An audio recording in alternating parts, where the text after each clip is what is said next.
Halo semuanya, selamat pagi. Pada hari ini kita akan melanjutkan pelajaran agama Katolik kelas 8 dengan bab 4, yaitu konsekuensi pewartaan Yesus. Pada bab 4 ini ada 3 materi yang akan kita pelajari. Yang pertama adalah berbagai tanggapan terhadap pewartaan Yesus.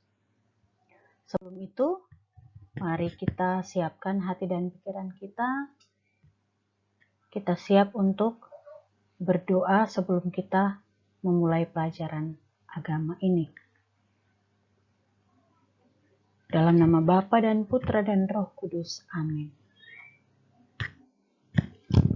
Allah Bapa yang Maha Kasih, betapa berat tugas perutusan yang Engkau berikan kepada putramu untuk menyampaikan kabar sukacita tentang karya keselamatan.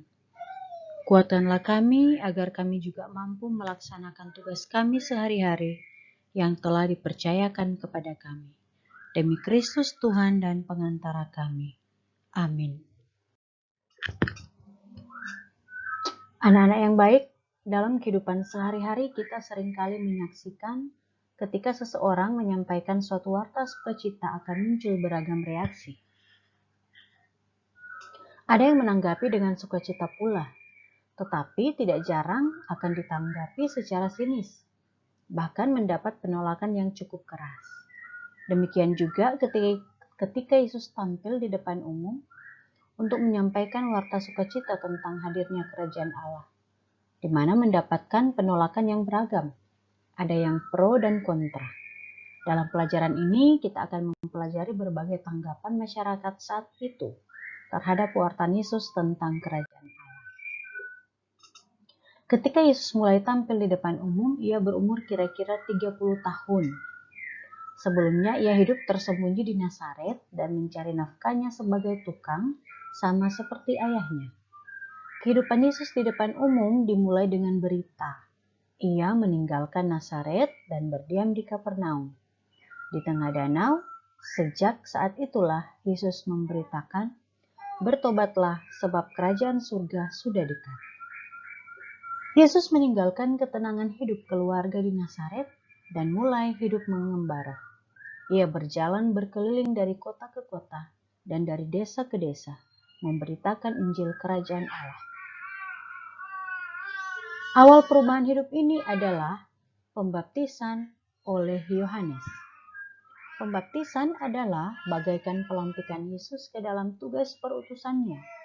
Segera sesudah pembaptisan, Yesus akan memberitakan Injil Allah. Bertobatlah dan percayalah kepada Injil.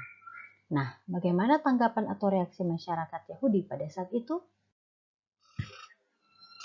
Kerinduan orang-orang Yahudi dalam situasi dan kondisi hidup yang berbeda. Kita lihat, pada saat Yesus mewartakan kerajaan Allah, orang-orang Yahudi sudah mengetahui tentang konsep kerajaan Allah. Walaupun pemahaman mereka berbeda-beda, situasi hidup masyarakat Yahudi pun berbeda-beda. Ada yang kaya dan hidupnya cukup mapan, tetapi lebih banyak anggota masyarakat yang hidup dalam kemiskinan, diperlakukan secara diskriminatif, dan penderitaan di bawah tekanan penjajah. Kondisi hidup yang berbeda ini menyebabkan kerinduan akan tegaknya kerajaan Allah juga berbeda. Nah, perbedaan-perbedaan itulah yang menyebabkan sikap menerima dan menolak pewartaan Yesus. Lalu, siapa yang menerima pewartaan Yesus tentang kerajaan Allah? Mereka yang menerima pewartaan Yesus tentang kerajaan Allah, kebanyakan dari mereka yang miskin, yang kurang beruntung dalam hidupnya, yang diperlakukan secara diskriminatif, misalnya wanita dan anak-anak, dan mereka yang tertindas. Mereka tidak memiliki kekuatan apa-apa untuk melawan kondisi yang membelenggu hidupnya. Satu-satunya harapan terakhir adalah mengandalkan kekuatan Allah sendiri, yang diwujudkan melalui utusannya, yakni Mesias yang telah dijanjikan. Dan pewartaan Yesus menjadi jawaban atas harapan mereka. Lalu siapa yang menolak Yesus dalam pewartaannya? Nah, kelompok yang menolak Yesus dan pewartaannya justru berasal dari kalangan atas, seperti para penguasa, orang kaya yang memeras rakyat, tokoh-tokoh intelektual, orang-orang Farisi, tokoh agama, imam-imam kepala atau ahli Taurat. Alasan mereka menolak Yesus dan pewartaannya apa ya?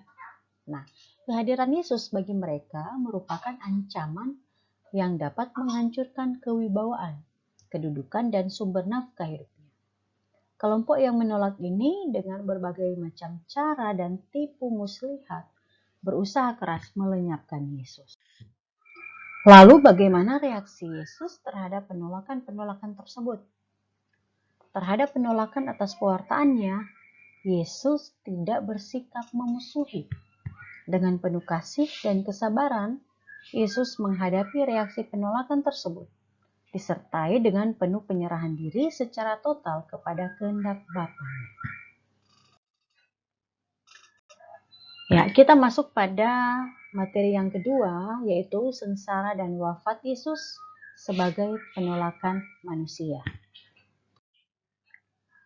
Dalam melaksanakan tugas perutusan untuk menyampaikan warta sukacita tentang kerajaan Allah, Yesus sangat sadar akan resiko yang dihadapi.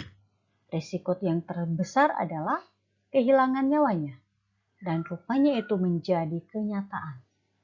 Masyarakat Yahudi yang terkena hasutan oleh para ahli, pemimpin agama Yahudi, dan orang-orang kaya yang gemar menindas rakyat, telah bersekongkol melenyapkan Yesus dengan berbagai macam cara.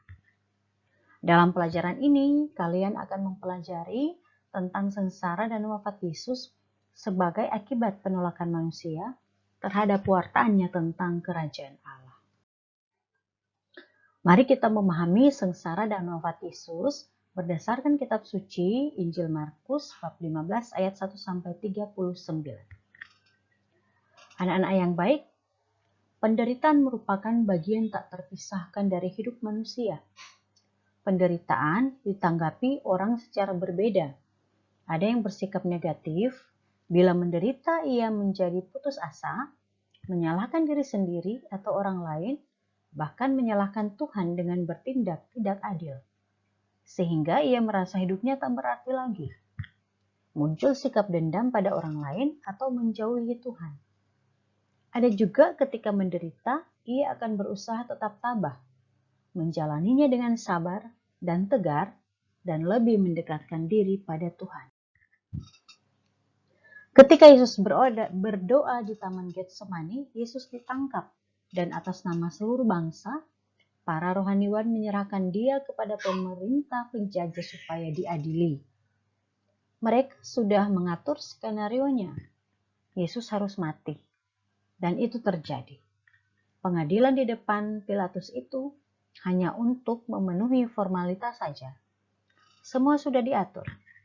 Akhirnya harus dikatakan bahwa Yesus menjadi korban kebencian dan permusuhan para pemimpin agama Yahudi. Yesus disingkirkan atas nama hukum Allah. Tetapi dasar yang sesungguhnya ialah pewartaan Yesus yang dianggap berbahaya bagi kedudukan dan kuasa para pemimpin agama Yahudi. Sebagai muridnya, kita harus belajar dari sikap Yesus dalam menghadapi penderitaan. Misalnya, tetap tabah dalam menghadapi penderitaan dan disertai sikap penyerahan diri kepada Tuhan. Berani menghadapi risiko demi menegakkan kebenaran dan keadilan. Kita juga diajak solider terhadap mereka yang miskin, menderita, tertindas, dan membutuhkan pembebasan dalam hidupnya. Nah, anak-anak, kita sudah melihat tentang gimana Yesus ditolak sehingga mengakibatkan kesengsaraan dan wafatnya. Di balik semuanya itu, Yesus mendapatkan suatu kemuliaan di mana ia boleh dibangkitkan, ya. Kita masuk pada materi yang ketiga ini, kebangkitan Yesus ini sebagai tanda penerimaan Bapa. Kata kebangkitan memiliki makna yang luas. Tidak hanya bangkit dari kematian saja, tetapi juga kebangkitan dalam arti kita terbebas dari situasi yang tidak baik, bangkit dari penderitaan, bangkit dari kemalasan,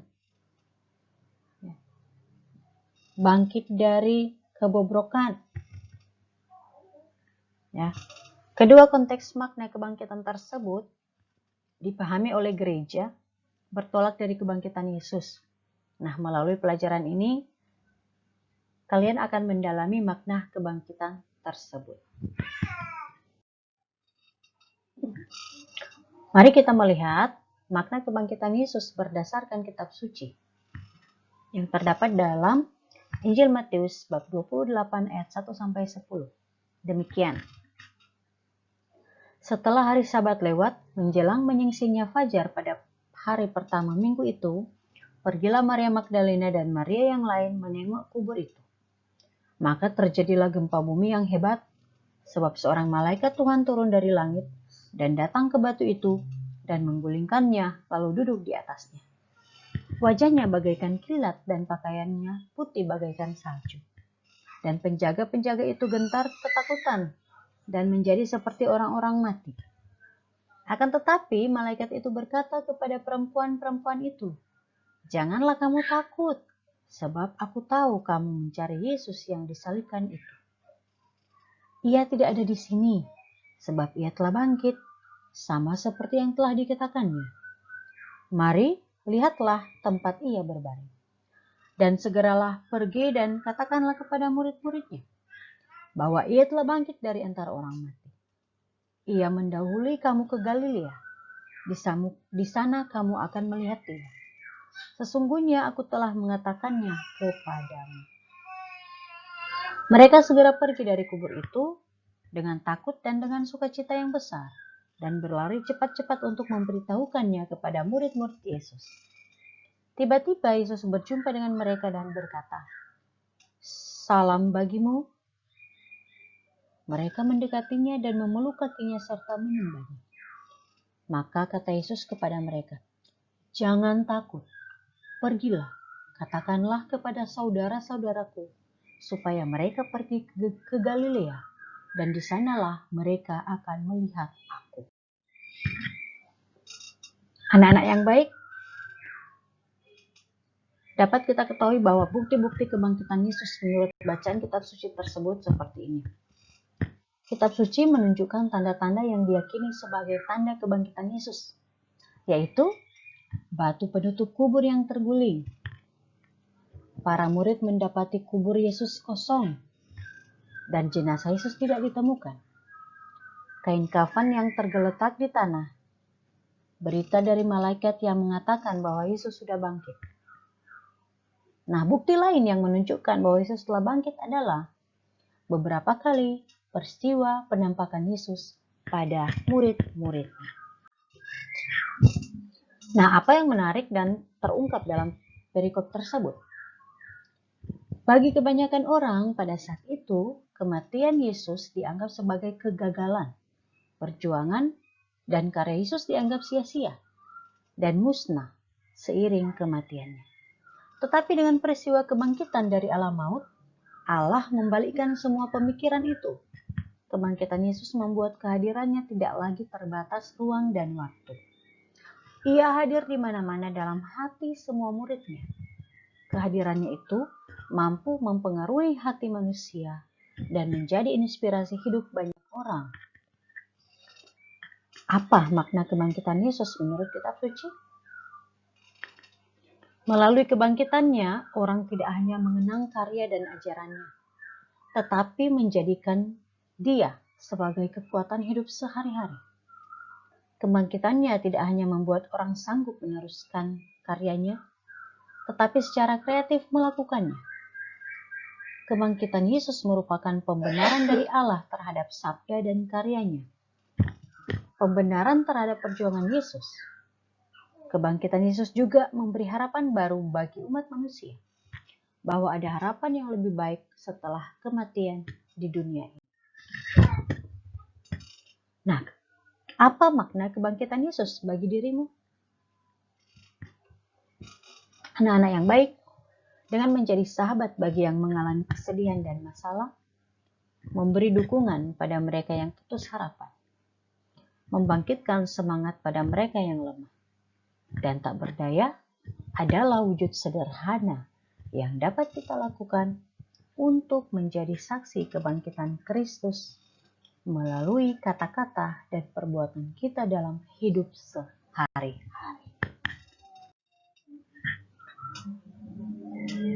Anak-anak yang baik, menjadi bahan refleksi permenungan kita, di mana hari ini kita telah belajar untuk memahami tentang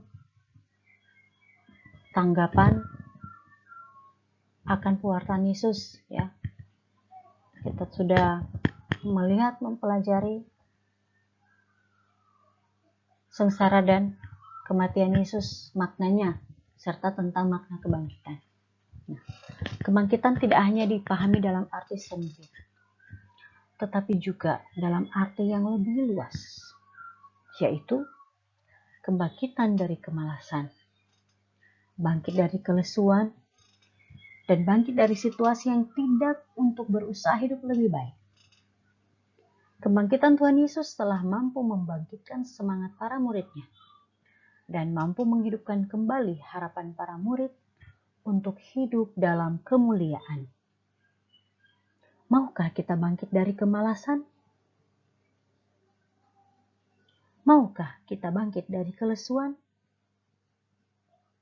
Maukah bangkit dari sikap egois kita, sehingga kita lebih peduli pada orang lain?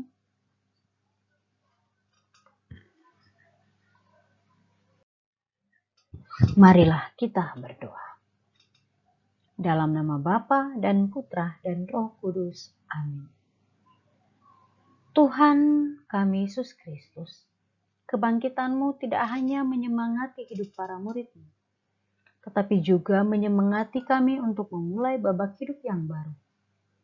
Dengarkan niat kami, dan sudilah Engkau sendiri menjadi saksi kebangkitan-Mu. Demikianlah ya Tuhan, niat kebangkitan yang telah kami nyatakan di hadapan-Mu. Sudilah kiranya Engkau memberkati dan menguatkan niat kami. Demi keluhuran nama-Mu, kini dan sepanjang masa. Amin. Dalam nama Bapa dan Putra dan Roh Kudus. Amin. Terima kasih. Salam sehat selalu.